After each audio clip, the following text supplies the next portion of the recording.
একটা বিশাল বিমান ঘাঁটি, যেখানে একসময় গম গম করত লাখো মার্কিন সেনার পদচারণা। তারপর হঠাৎই একদিন নিজেদের গুরুত্বপূর্ণ এই ঘাঁটি ছেড়ে লেজ গুটিয়ে পালিয়েছিল মার্কিন সেনারা। তবে সেই লজ্জা ভুলে সেই বাগরাম বিমান ঘাঁটি ফেরত নিতে তালেবান সরকারের কাছে হাত পেতেছেন মার্কিন প্রেসিডেন্ট ডোনাল্ড ট্রাম্প। কিন্তু প্রশ্ন হচ্ছে, কেন?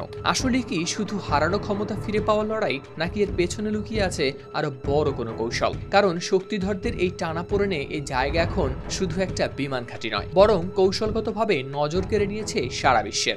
আফগানিস্তানের রাজধানী কাবুল থেকে মাত্র 1 ঘন্টার দূরত্বে এই বাগরাম বিমান ঘাঁটি। একসময় তালেবান ও আল কায়েদার বিরুদ্ধে যুদ্ধের সবচেয়ে শক্তিশালী কেন্দ্র ছিল এটি। 2012 সালে যখন এর ব্যবহার সর্বোচ্চ পর্যায়ে পৌঁছায়, তখন এখানে প্রতিদিন যাতায়াত করত 1 লাখেরও বেশি মার্কিন সেনা। মার্কিন গণমাধ্যম CNN এর প্রতিবেদনে বলা হয়, সম্প্রতি প্রেসিডেন্ট ডোনাল্ড ট্রাম্প জানান তারা আবারও ফিরিয়ে আনার চেষ্টা করছেন বাগরামকে। তিনি মনে করেন বাইডেন প্রশাসনে সেনা প্রত্যাহার ছিল সম্পূর্ণ বিপর্যয়। সেই সময় এই বিমান ঘাঁটিটি তালেবানের হাতে চলে যায়, যেটিকে ট্রাম্প আখ্যা দিয়েছেন বিনা দামে উপহার।